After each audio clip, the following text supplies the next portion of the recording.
We are now. Awesome. Good morning, everyone. Happy Monday. It is a beautiful day. We want to welcome everyone to yet another one of our series in the Fishtown district for our stakeholders and our neighbors. As we try to bring information and resources to you during these very, very critical and ever-changing and tumultuous days. It's been certainly an extreme time for our community. I am heartened by the passion and dedication of all of our stakeholders to really take this time to make our community, speak out, make our community a better place. We in the Fishtown district have heard that. We also don't ever want to lose sight of what our mission is, which is to bring a thriving, inclusive commercial corridor to this area. So to that end, Friday began a process that has been long in the making for outdoor restaurant seating. And certainly in the Fishtown, Kensington areas, we are known for our dynamic cuisine, our thriving nightlife. So this was a very, very necessary opening, or reopening, we'll call it. I know for Kay Anderson and myself and Randy, we were heartened and happy to be part of the creation of hopefully legislation that is being passed as we speak, or at least going through committee as we speak. And we're very lucky to have wonderful partners. I know we have some of our elected officials on who we'll get to shortly, but also in the Commerce Department. I know Javier Mojica is on there. Hi, Javier.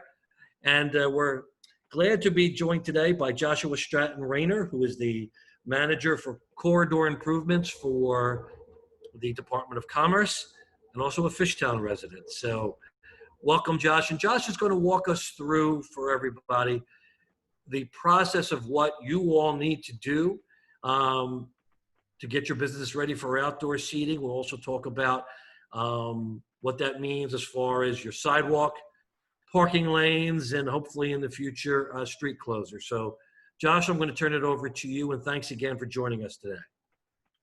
Sure thing.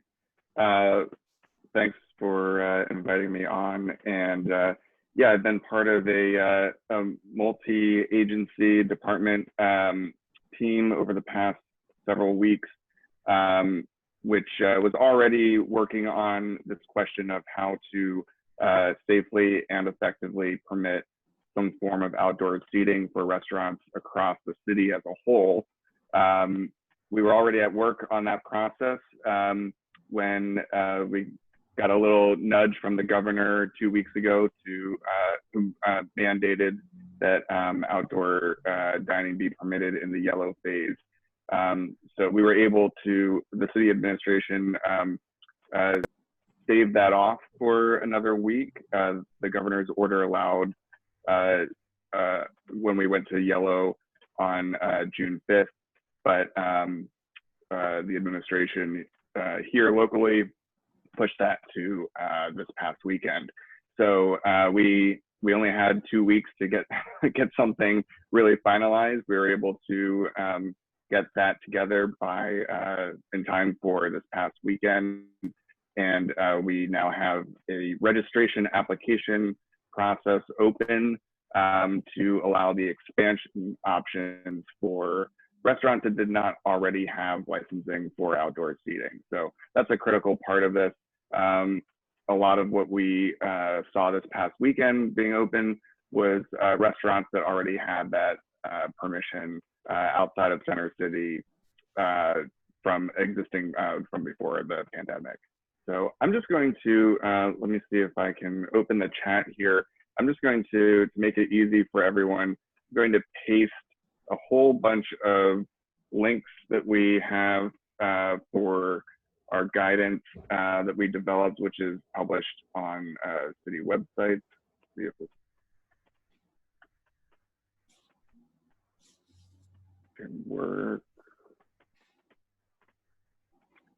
Randy, do you know if I have permission, some sort of permission blocking here? I'm going to give you permission. Let's see. See if that works.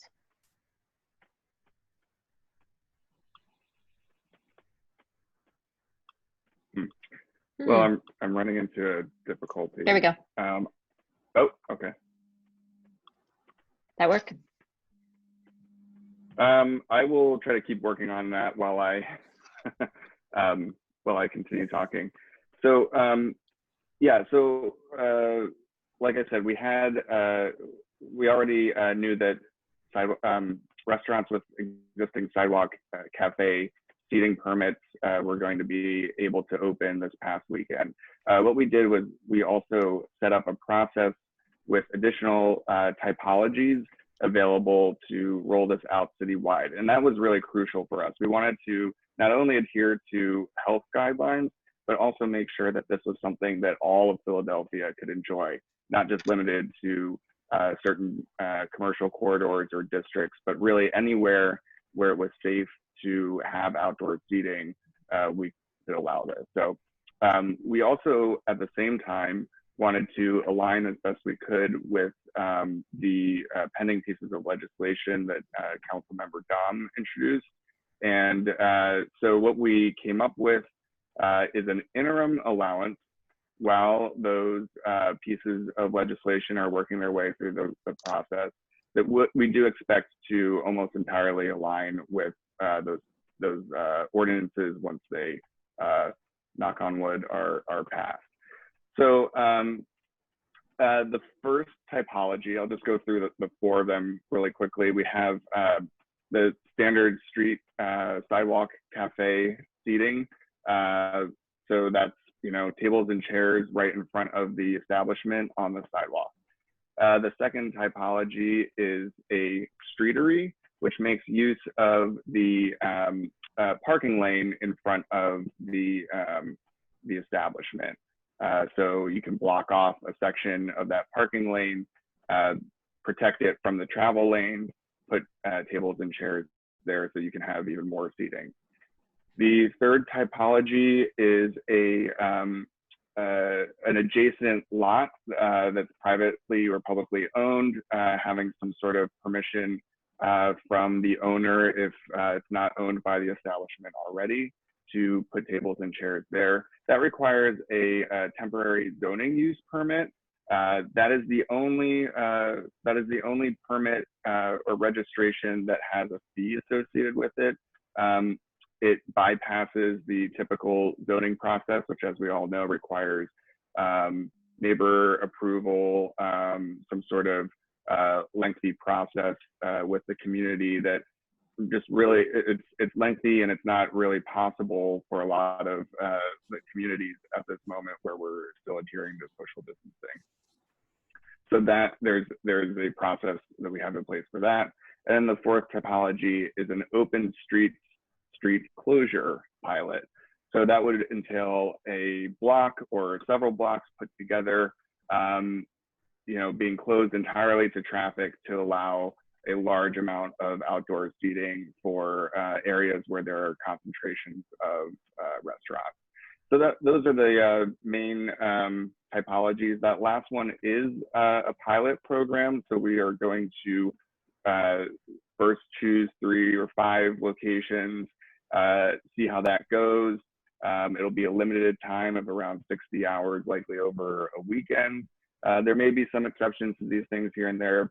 We're trying to allow more flexibility with that, but we do require a sponsoring organization to manage that space and take on the brunt of the application. So perfect opportunity for business improvement districts like the Fishtown, Kensington area bid. So those are the 4 typologies. I'm going to try again to get those links in there, which are, I think we did a pretty good job at trying to anticipate all of the possible questions. But, I already had one of these talks with the South Street Head House District last week before applications were even open, and already got some creative questions from those folks. So I anticipate that even while we try to predict as many of these possible loopholes, that we're still going to have a lot of gray areas that come up. So once again, I'm just going to try to paste these in here.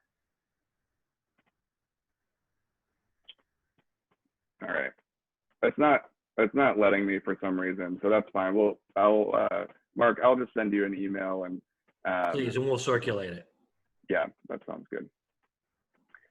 So yeah, so if anyone has any questions for me, maybe now is a good time to start. Mark, do you want to lead us off? Just as, you know, certainly being involved in all the discussions and so forth, street closures are something that certainly we would love to do. Certainly a couple things. Obviously, for those that are listening, this is not to be a block party. This is for tables and dining. Is it, so right now, can we apply to close a street, or is that still something that is being worked on now? When you say reapply, do you mean like a normal sort of block party street closure? Well, I know the pilot program that you're talking about for the street closures. Yeah, Or that's not been brought up yet. I'm not sure I understand the question. From every conversation I've had with Commerce, we were told that there was going to be a process put in place for places like us, whatever, to close streets for outdoor dining. Right. Is that open now? Yes. All applications are open right now. Got it. They were actually opened Friday late afternoon, and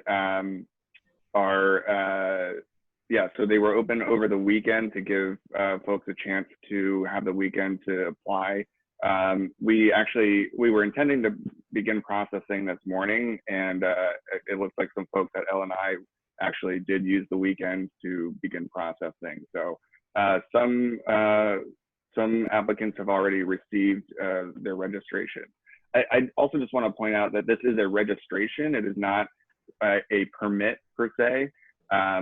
The reason for that is because the sort of backbone basis of this program is non-enforcement of existing ordinances which require certain processes for obtaining approval for outdoor seating outside of Center City. So we are relaxing the enforcement of those geographic restrictions, and so it's a little nuanced, but this is a registration process and not a permit as it is generally. The ordinances that were introduced by Councilmember Dom continue that process. So it essentially gives the administration emergency authorization to create this process. And as this is obviously like an emergency measure due to what's going on with COVID, when is the expiration of these outdoor seating guidelines, street closure guidelines? The ordinances would expire December 30th, and of course there would be an option to continue those. Got it. I have a question. I'm going to open it up. What's that, Your Honor? That's Representative Isaacson. Hello, Mary. It's Mary. So if with these street closures for service for anybody who's living, for the restaurants along that corridor, is this for table service or is this for seating for outdoor seating for after they do takeout? It can be for both. Again, the pilot program as a pilot program is a little ambiguous at the moment on that because we want to get creative proposals from different bids and organizations. So safety is guiding all of it. So we want to make sure that it doesn't become a place for congregation. However, we do want to allow the option if it is regulated well, the space is regulated well by the coordinating organization, to have it be a space for takeout consumption. So it doesn't necessarily need to be table service, although that certainly makes it much easier to manage. Well, the reason I'm asking, I know Marissa knows where I'm going and most of the bar owners know where I'm going, is if when you take it out of the takeout service and it becomes restaurant service, there's an issue with the liquor license footprint. So Right. that's why I'm asking, because it's like, you know, if you have a waiter serving alcohol outside, that we passed the takeout law for alcohol. So somebody's supposed to buy it, it's supposed to be contained and Right. covered and all Mhm. that. There's a difference with somebody serving a glass of wine out on the street. Josh, can you? I'm I'm sorry, trying, Mary, that's just- what I'm trying to clarify, Yeah. because I want to try and help. If this is where we're going and this is what it's going to be, then we need to try and figure out how I can help these restaurant owners with that. I'm not trying to be throw any water on anything. I'm just trying to make sure everyone's licenses don't get caught up in something. That's all. No, I understand. And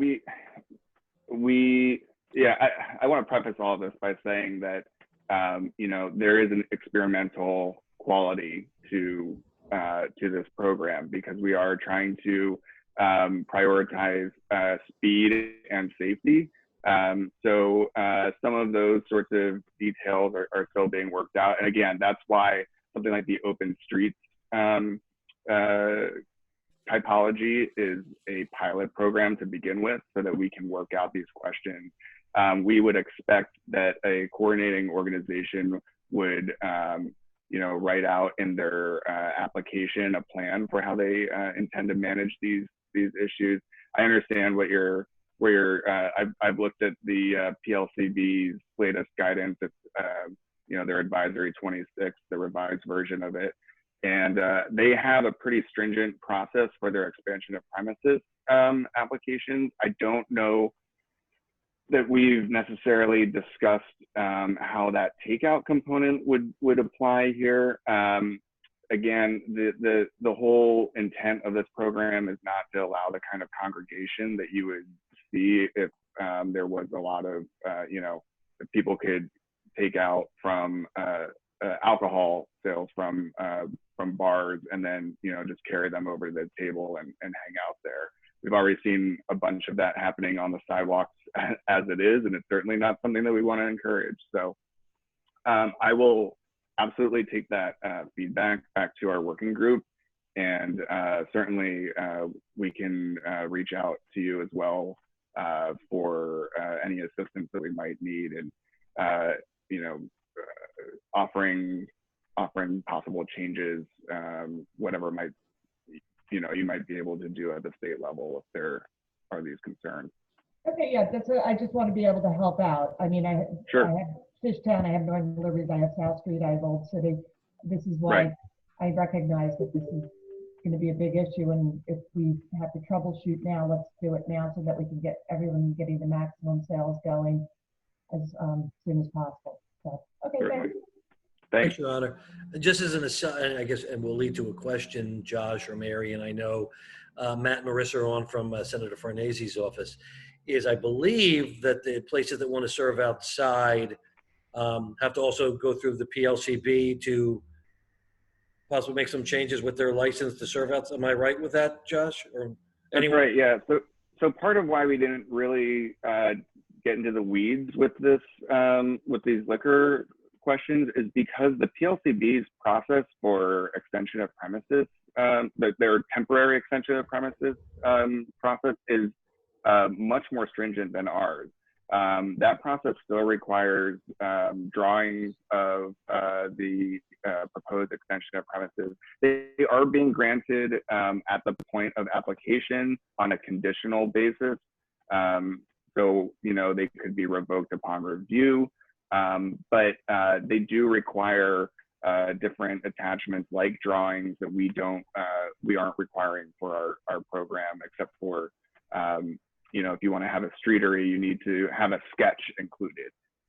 So our process is less stringent than the PLCB's, and we're kind of leaning on that as something to help monitor that side of this question. I believe that the PLCB also requires at the point of application, if you don't have direct control over part of the proposed extension of premises, that you have to have some kind of submission along with your application of proof of use of that area. So for example, a sidewalk, you would need to essentially have the city's registration, which, you know, once that is approved, you get a document that you could then use as that proof of occupancy to apply with the PLCB. So, you know, hopefully there's some conversation just from that process itself. We tried to take advantage of that. Thanks, Josh. I have a couple more, but I want to open it up to see if anyone else who may have a question for Josh regarding outdoor seating, parking lanes, street closures, all the fun things. I will say this: I did drive through Fishtown and Kensington Saturday and Sunday, and it was nice to see people socially distanced outside, being able to enjoy, being able to enjoy themselves again. I think, especially now, people need that, and it's wonderful that we are able to do that. So I want to open it up before I go into a couple of other questions that I have.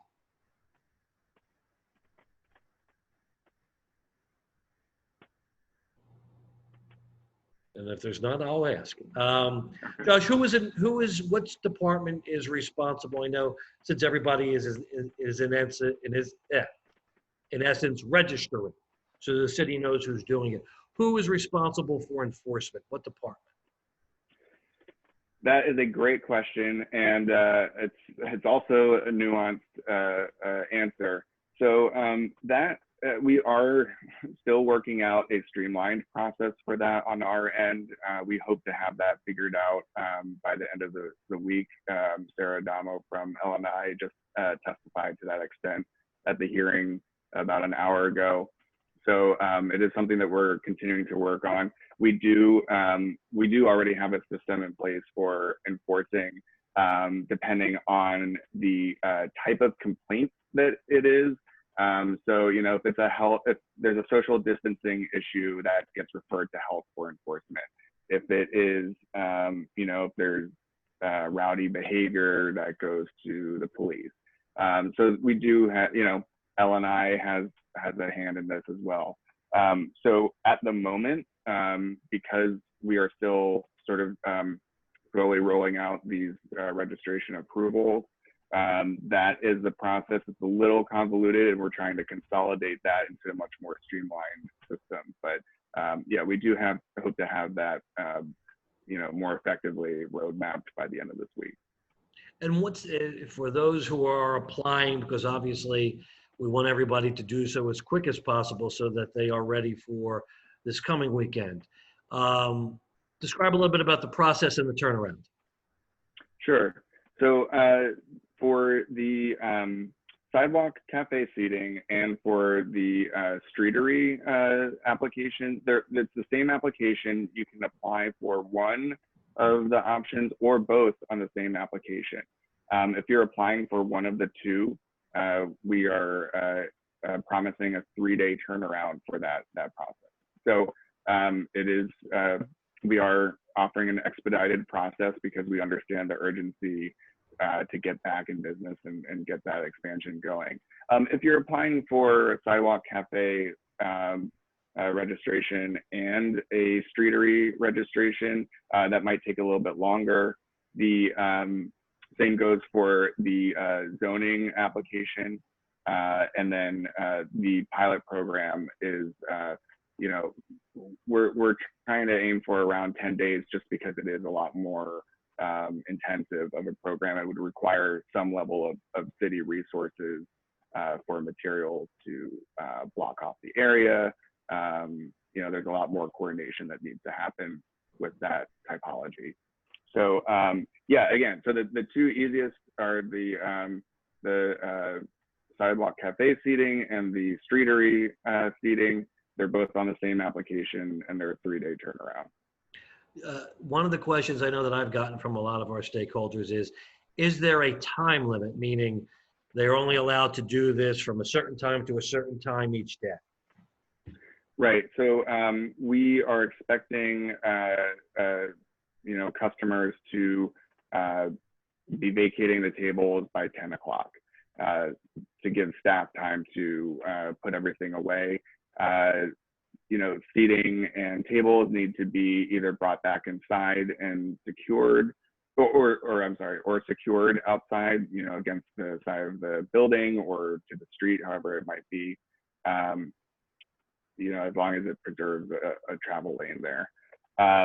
So 10 o'clock is our cutoff time.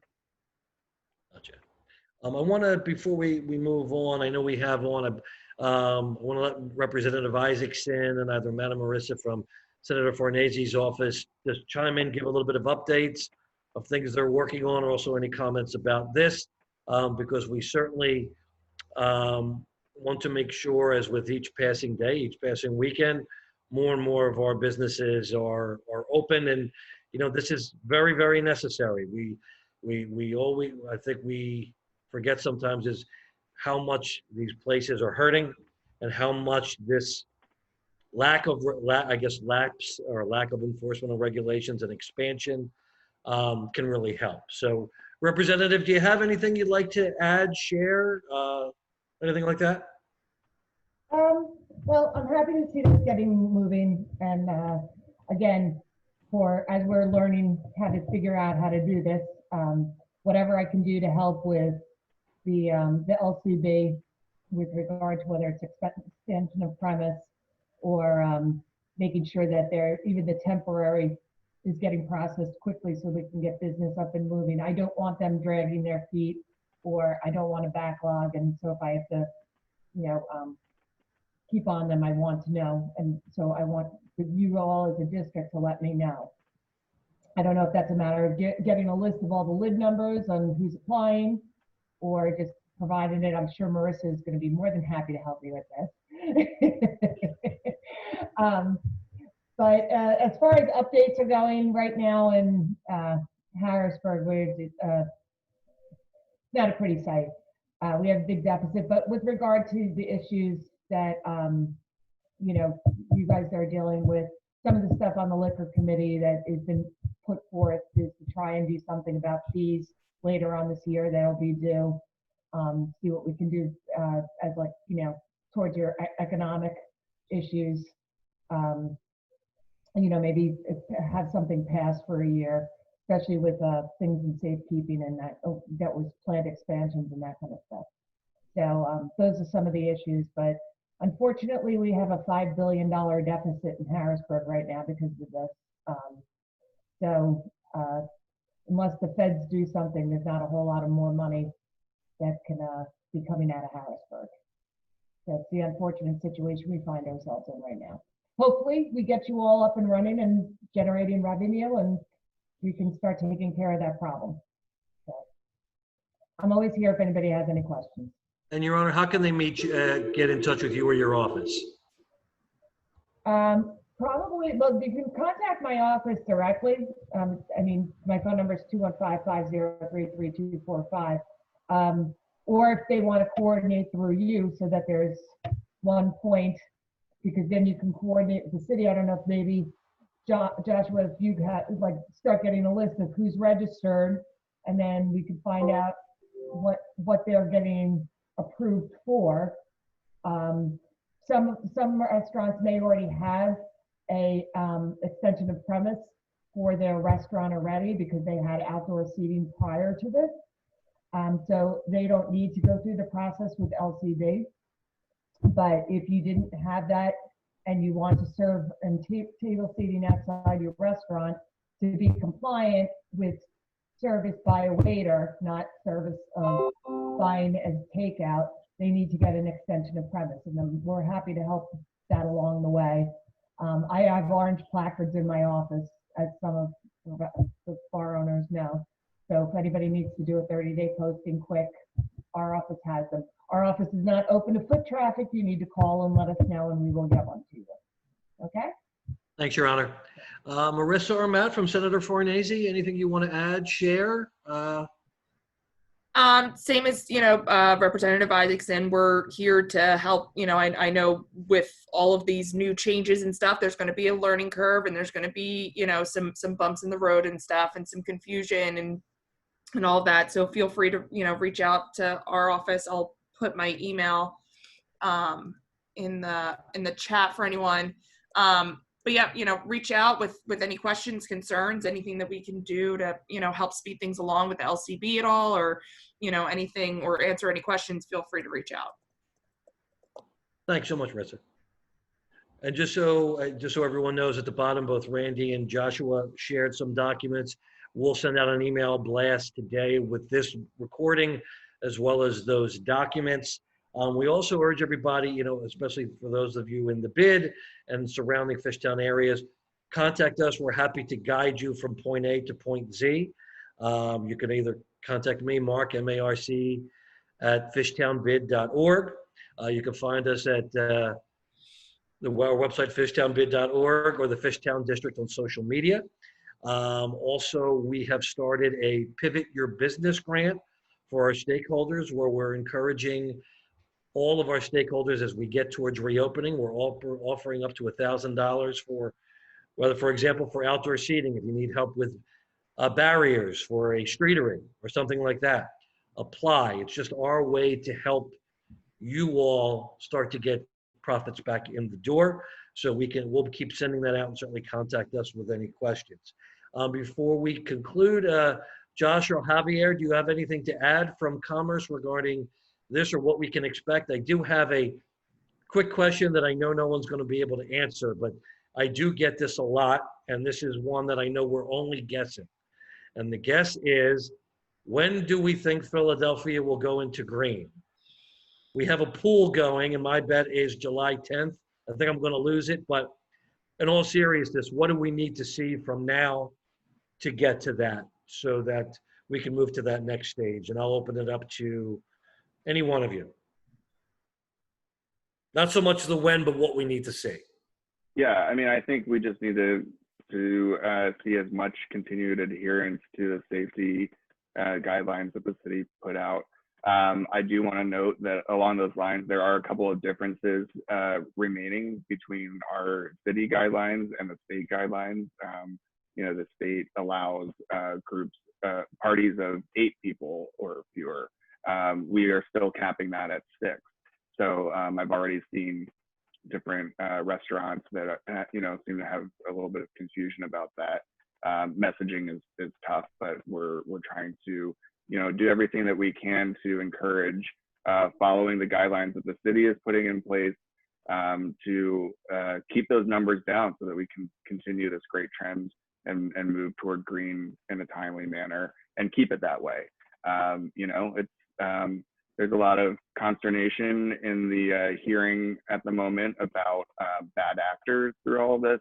So, please, as business owners, do what you can to limit that. We're not asking you to police necessarily, but we are asking you to do everything you can to encourage easy adherence to the health guidelines, so that we can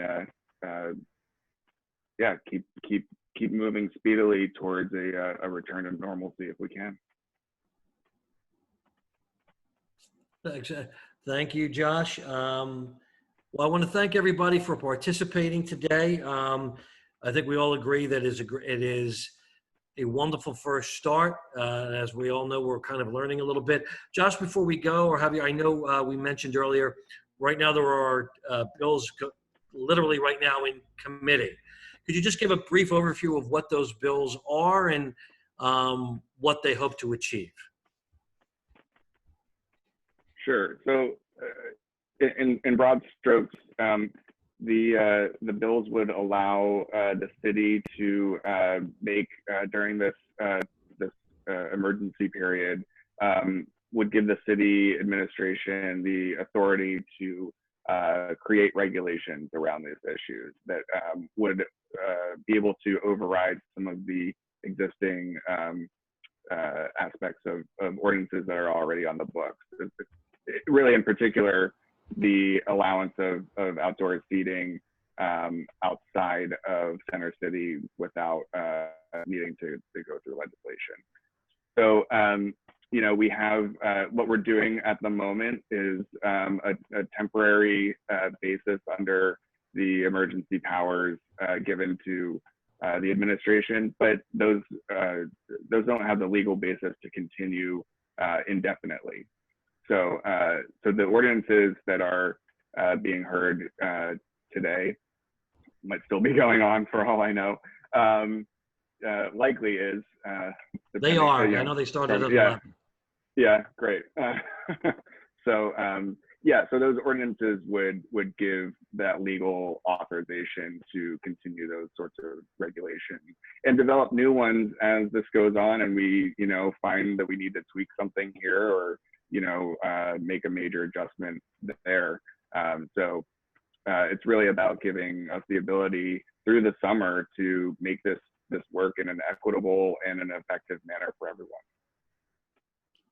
Thank you, Josh. And with that, we're going to let everybody get back to work. I want to thank Joshua Stratton-Rayner from the Department of Commerce for his keyed insight. We look forward to working with you to making this a very successful program in the Fishtown Kensington communities. Representative Isaacson, thank you. Marissa Moreland, thank you. We appreciate all that you do for us. Javier, I'm going to wave to you in your office over there. Have a great day, everybody, and please do not hesitate to contact us for anything that you need. Have a great and safe day, everyone. Thank you. Thanks so much.